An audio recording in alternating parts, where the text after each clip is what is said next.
Bienvenidos a la unidad 5, cuyo título es Las comunicaciones en la lucha contra los incendios forestales. Vamos a comentar en primer lugar el índice. Tenemos los siguientes apartados y subapartados.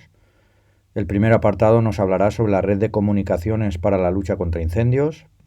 En el segundo apartado, sobre la organización y operatividad de las redes. Aquí dentro englobamos 3 subapartados.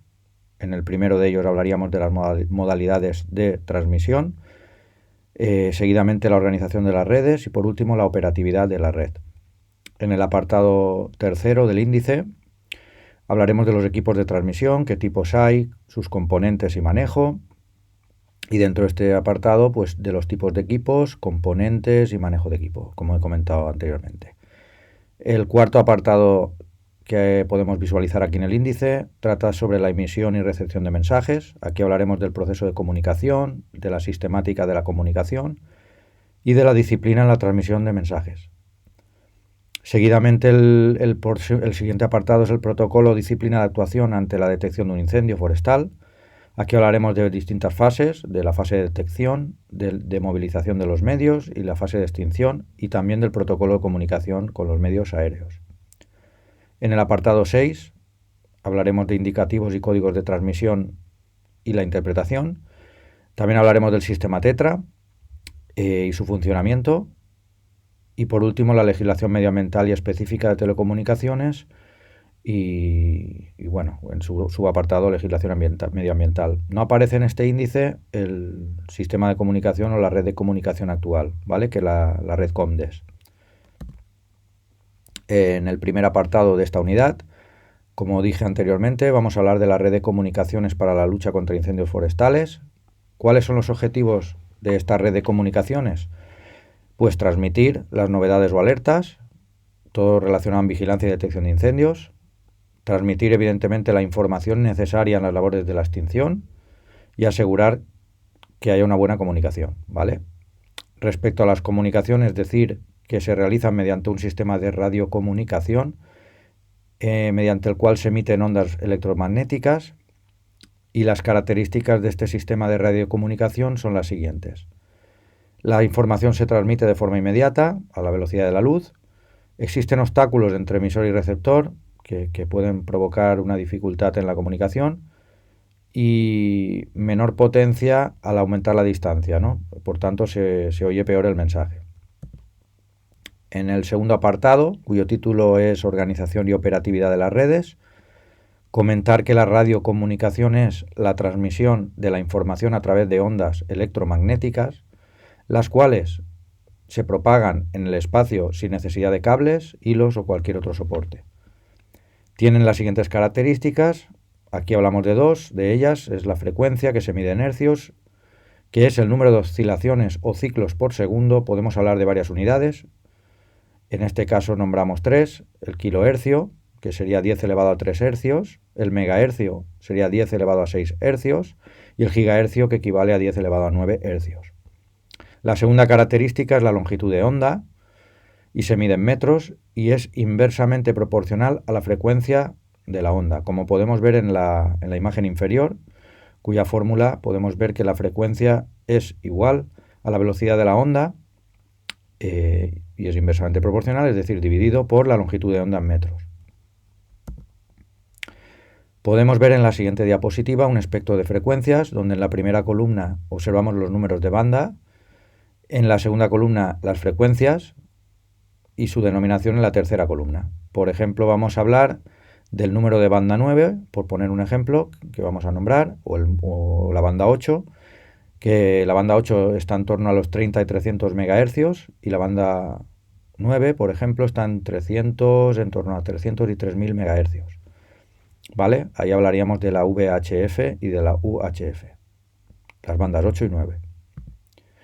¿Cuáles son las bandas más usadas? Por ejemplo, he nombrado ya anteriormente la 8 y la 9, pero también la 7, las iniciales HF, las iniciales de la banda 8 VHF, que es la más implantada, que iremos comentando ahora, y la banda 9 es la UHF, que es para transmisiones de telefonía móvil digital.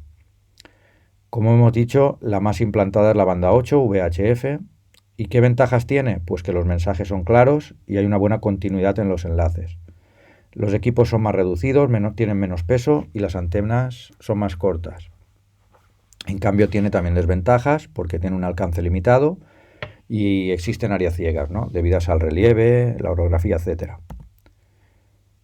Ahora hablaremos de las modalidades de transmisión en estas comunicaciones. Hablaremos de 3 conceptos: simplex, duplex y semiduplex. En el caso de simplex, son comunicaciones sencillas o de una sola vía. Aquí los equipos transmiten y reciben secuencialmente y no de forma simultánea, nunca a la vez.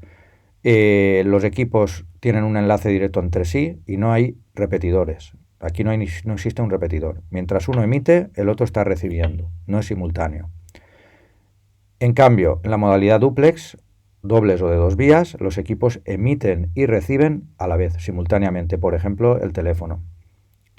Y la tercera modalidad, la semiduplex, hay un enlace de equipos mediante un repetidor. Aquí sí que existe un repetidor. Que este repetidor trabaja en duplex y el resto de equipos en simplex, de 2 frecuencias. Aquí reciben y transmiten de forma alternativa, como se puede ver en la imagen inferior. A la izquierda hay un repetidor y hay una comunicación de semiduplex, gracias a este repetidor.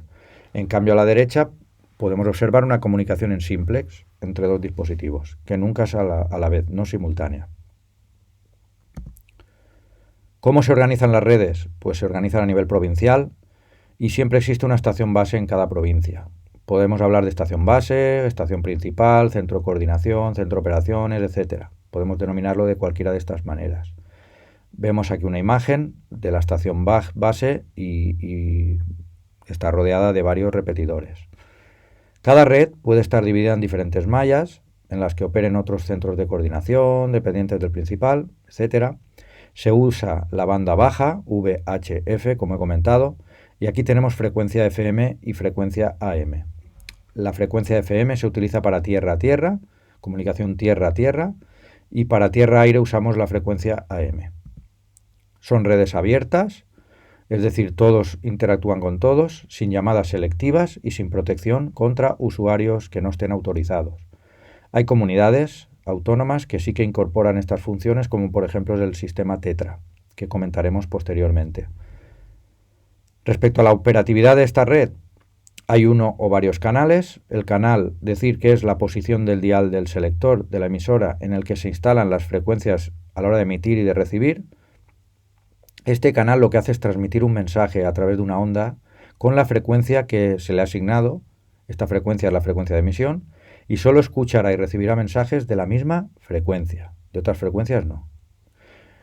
Los equipos tienen un determinado número de canales para trabajar o bien en simplex o semiduplex. Y los repetidores tienen un solo canal en duplex. Los canales simplex se utilizan para poca distancia, por ejemplo, entre el personal que está actuando en el incendio, y los canales semiduplex se pueden utilizar para mayor distancia. Otro ejemplo sería entre el centro de coordinación y equipos móviles y portátiles dentro de la cobertura que nos ofrezca el repetidor. Estos canales semiduplex, como hemos dicho, usan un repetidor. Pasaríamos al siguiente apartado respecto a equipos de transmisión y vamos a ver 3 subapartados: los tipos, los componentes y el manejo. Respecto a los tipos de equipos, el principal elemento es el radiotransmisor. Se le llama también transceptor o emisora y sirve para transmitir y recibir ondas de radio. Tenemos equipos base o fijos, que son equipos que tienen más potencia y mayor alcance. Están en los centros de coordinación o centrales de operaciones, en puntos fijos de vigilancia. En la siguiente imagen podemos ver también que podemos tener equipos móviles. Son equipos de potencia y alcance intermedio, entre equipos fijos y portátiles. Es un alcance intermedio. Se instalan en los vehículos, como podemos ver en la imagen. Y tenemos equipos repetidores, instalados en puntos estratégicos, de forma que permitan el enlace de equipos. Equipos portátiles, que son equipos que tienen menos potencia y alcance, son de pequeño tamaño, se pueden transportar, tienen incorporada una fuente de alimentación, como son baterías o pilas. Pasaríamos ahora al apartado de componentes, y aquí vamos a hablar de 4 partes, ¿no? Del emisor-receptor, que es emisor-receptor, la antena, la línea de transmisión y la fuente de alimentación. El primer apartado sería emisor-receptor, que es la parte principal de la emisora. Consta de un cuerpo central y en su interior tiene lugar la amplificación, modulación, etc. No entramos ahí en detalle. Elementos, pues tiene el micrófono, que recoge nuestra voz y la transforma en impulsos eléctricos que van al emisor para transmitir el mensaje. Un pulsador que con él cambiamos la posición de emisor a receptor. Hay que mantenerlo pulsado para hablar. Un altavoz tenemos también que transforma un impulso eléctrico en sonido que se pueda escuchar. Un silenciador para regular la sensibilidad de la persona que vaya a escuchar, del receptor. Un botón de encendido o apagado, botón off, botón on o bien botón off, y de regulación de volumen. El botón de selección de canales. Botones de activación de escáner y de canal prioritario, que se explicará luego. Indicadores de encendido y emisión y de recepción de mensajes e interferencias, y una pantalla. La segunda parte era la antena, que emite al espacio la onda que se genera a través del emisor que envía al receptor y capta las ondas procedentes de otros equipos. Es decir, emite y capta. La tercera parte sería la línea de transmisión, que es un cable coaxial que sirve para transportar señales eléctricas de mayor frecuencia, que une antena y emisor receptor. Decir que ahora también se usa la fibra óptica. Y por último, la cuarta parte era la fuente de alimentación, que suministra la energía necesaria para el funcionamiento de los equipos. Para equipos en zonas conectadas a la red eléctrica, ¿qué hacemos? Pues se conectan directamente a la red. Es necesario un transformador de corriente alterna a corriente continua. En equipos fijos o repetidores en zonas que no hay red eléctrica, pues se conectan a baterías cargadas con paneles o bien fotovoltaicos o con aerogeneradores. En equipos móviles instalados en vehículos se conectan a la batería del vehículo. Los equipos portátiles pues utilizan pilas recargables. Y ahora pasaríamos al siguiente apartado de manejo de los equipos. ¿Qué deberíamos de hacer? Pues revisar periódicamente, sobre todo que todas las conexiones estén bien. Respecto al equipo portátil, ver que la antena esté bien enroscada, si las baterías están cargadas, debemos de tener baterías de repuesto. Y ahora nombraré unas pautas para manejo de estos equipos. No sujetar por la antena, evidentemente, comprobar que esté bien enroscada, como he dicho anteriormente, antes de usarla. Limpiar con paño húmedo y suave, no con detergentes o aerosoles. No colocarlo cerca de altas temperaturas y golpes. Cargar completamente siempre las baterías cuando ya estén totalmente agotadas. Respecto a la emisión y receptor de mensajes, vamos a hablar del proceso de comunicación y aquí tenemos varios conceptos. Como podemos ver en la imagen, podemos hablar de emisor, receptor, mensaje, canal y feedback.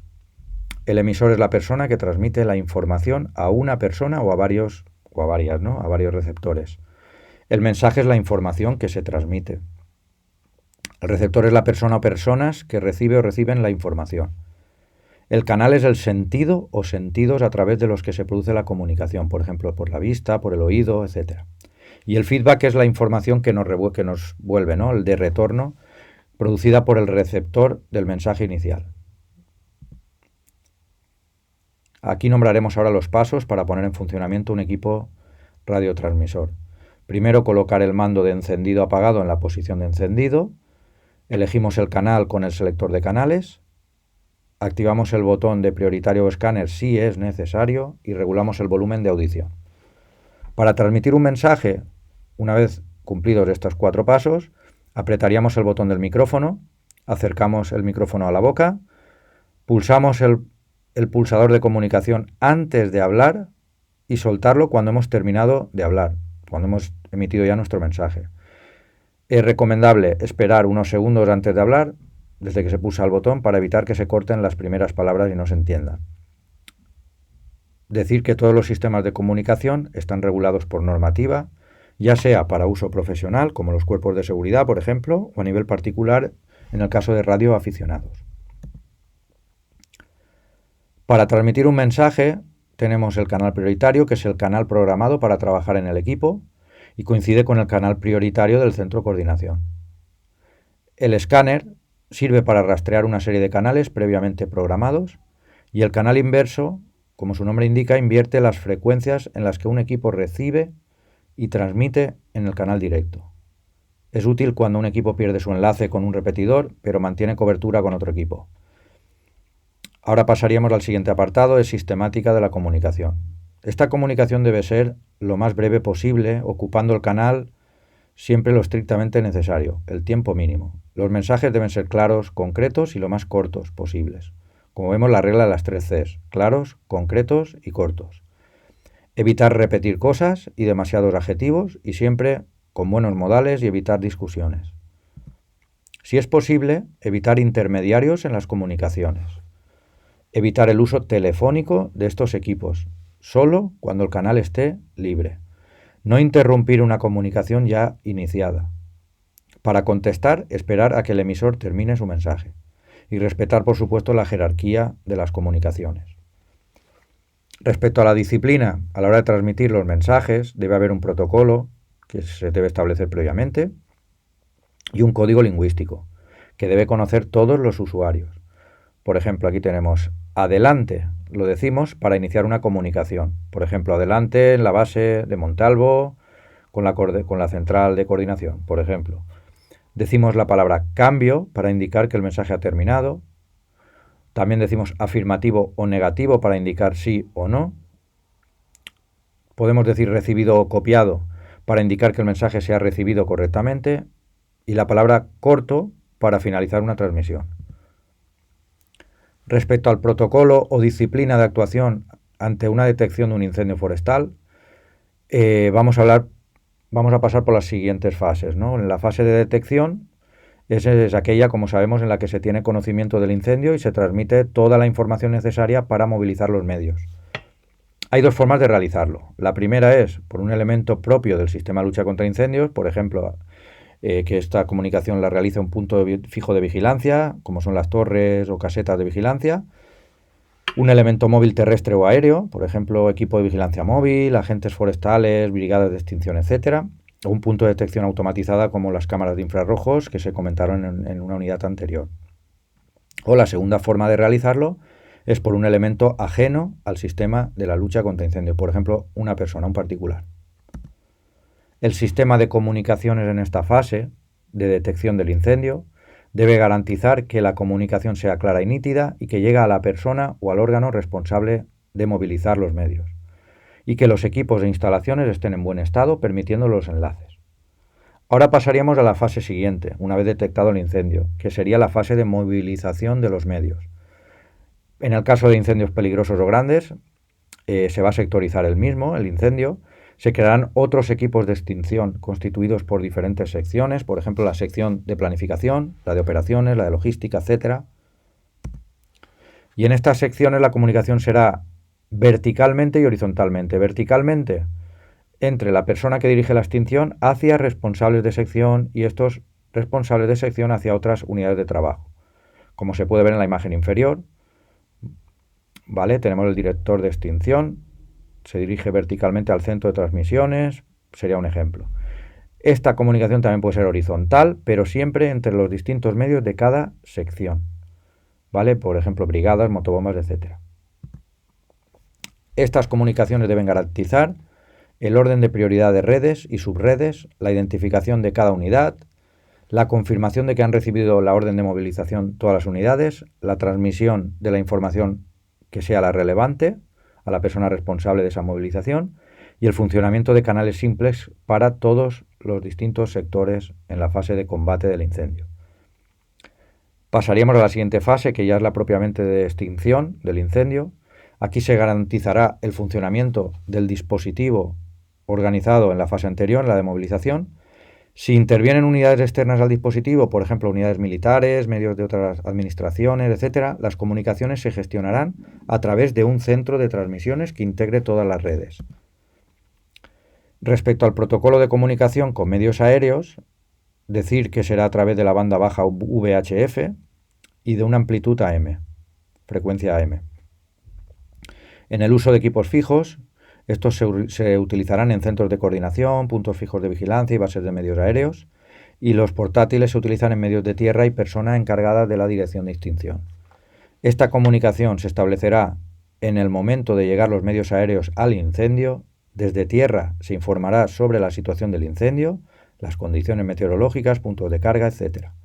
y antes de cada misión se darán instrucciones de cómo descargar y de su localización.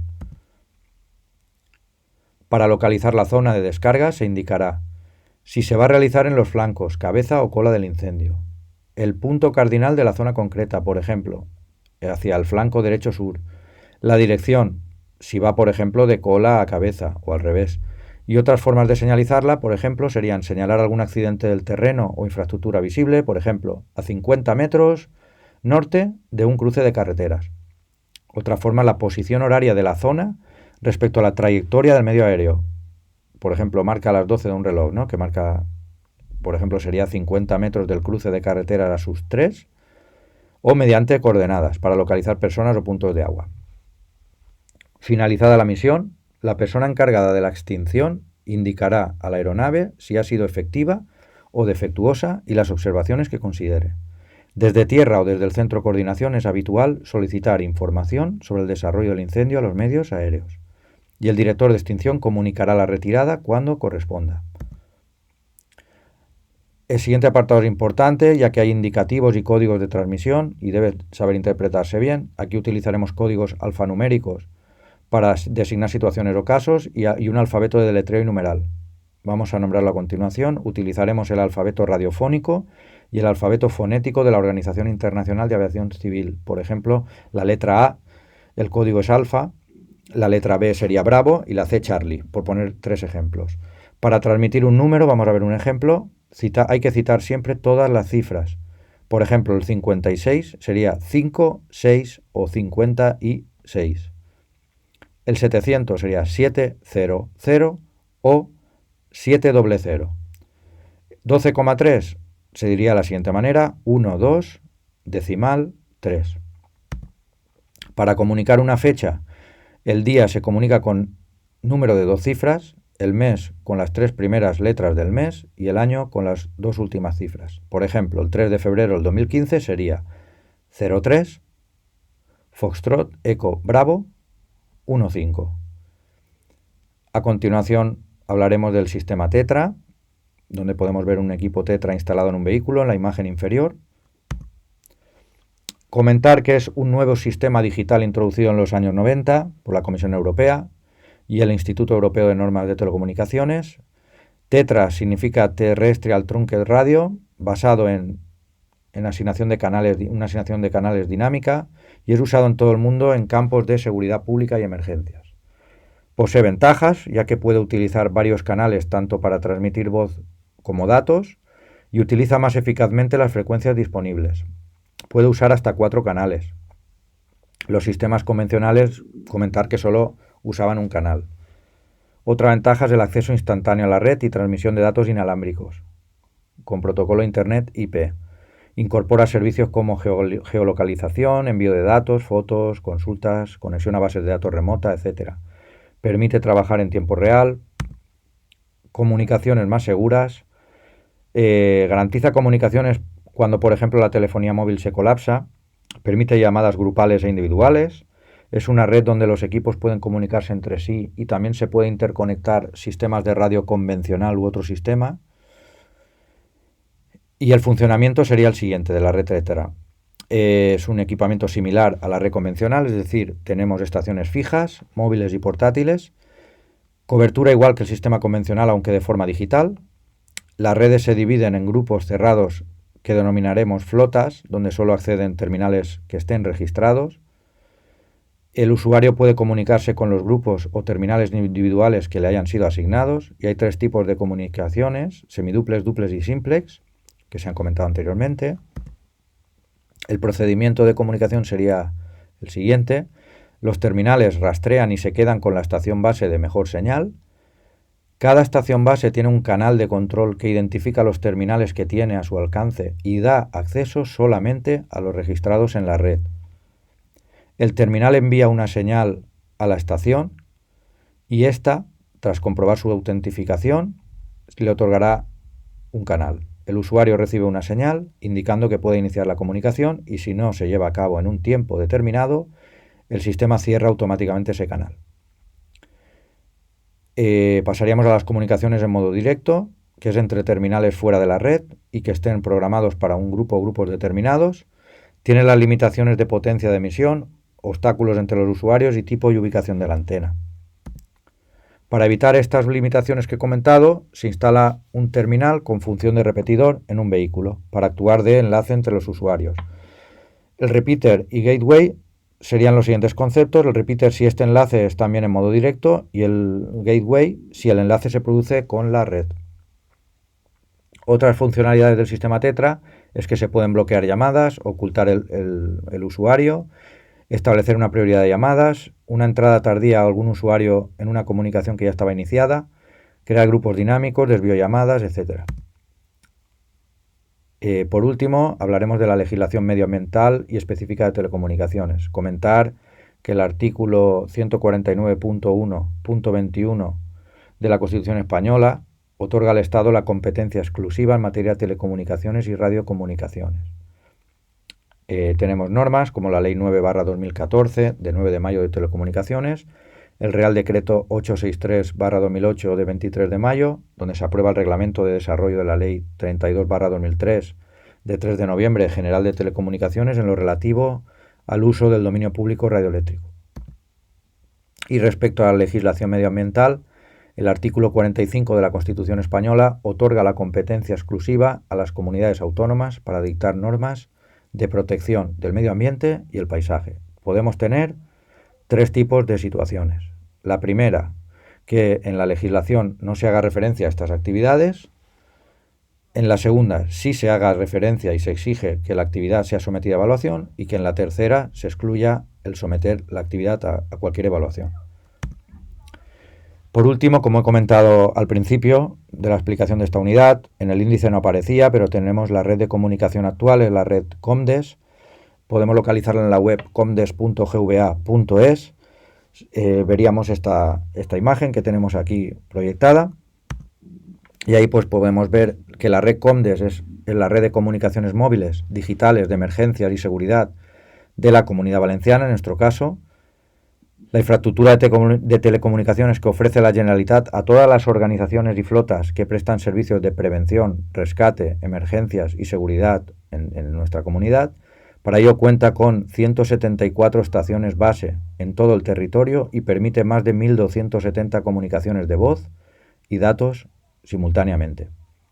Integra más de 10.000 usuarios de más de 200 flotas distintas, entre las que se encuentran servicios de urgencias sanitarias, protección civil, consorcios provinciales y locales de bomberos, así como cuerpos de policía local de más de 200 ayuntamientos. Comdes funciona también como una red privada virtual para cada flota y permite la intercomunicación mediante grupos de comunicación comunes para facilitar toda su operativa, ya sea local, comarcal o autonómica. Está normalizado para los servicios esenciales que intervienen en una emergencia o catástrofe en el ámbito de la Comunidad Valenciana, según la Ley 13/2010, artículo 54.2, y es una herramienta fundamental para coordinar actuaciones en estas situaciones. Respecto a la infraestructura de la red Comdes, la cobertura integral del territorio da una cobertura integral del territorio gracias a las 174 estaciones base en funcionamiento. Tiene capacidad para más de 1.270 comunicaciones de voz y datos simultáneas. Tiene una interconexión con otras redes públicas y privadas de voz y datos. Tiene más de 200 radioenlaces con redundancia de caminos en más del 90%. Y tiene un entorno multimarca que permite el acceso a la red mediante cualquier terminal autorizado compatible con el estándar Tetra, que se ha comentado anteriormente, para comunicaciones de voz y datos entre dispositivos. Nos ofrece los siguientes dispositivos la red Comdes, que serían los siguientes: llamadas individuales y de grupo, configuración dinámica de grupos de comunicación para cada flota, configuración dinámica de grupos de comunicación entre flotas, autentificación de terminales y encriptación en las comunicaciones, envío de mensajes de texto y posicionamiento GPS desde los terminales, comunicaciones de datos e instalación de aplicaciones para su explotación desde los terminales y servicios centrales, comunicación de voz y datos con redes externas. Y aquí tendríamos el modelo de organización de la red Comdes, que está basado en los siguientes roles: el operador de red, el usuario y proveedores externos. Aquí los nombraríamos. El operador de red lleva a cabo la planificación y supervisión técnica de la red, además del control de la calidad de los proveedores externos, que nombraremos posteriormente. Se encarga asimismo de la gestión operativa a través de la Oficina de Atención a Incidencias y Peticiones. El operador de red es la Dirección General de Tecnologías de la Información y las Comunicaciones de la Generalitat Valenciana, a través del Servicio de Telecomunicaciones y Sociedad Digital. El siguiente apartado, como hemos comentado anteriormente, el usuario propiamente, que utiliza la red Comdes como apoyo a sus funciones de prevención, rescate, emergencia, seguridad en nuestra comunidad. Los usuarios son los servicios de intervención y seguridad que operan en nuestra comunidad. Entre otros son, por ejemplo, los servicios de atención sanitaria, urgencias y emergencias de la Generalitat, servicios de prevención y extinción de incendios y salvamento autonómicos, provinciales y locales, que es lo que nos afecta en nuestro caso, técnicos de protección civil y forestales, cuerpos de policía local de municipios de la Comunidad Valenciana, unidad del Cuerpo Nacional de Policía adscrita a la Comunidad Valenciana, y decir que el usuario es un usuario destacado el Centro de Coordinación de Emergencias de la Comunidad Valenciana, órgano competente para la elaboración de los protocolos de uso de la red y la organización de las comunicaciones en estas situaciones de emergencia y catástrofe.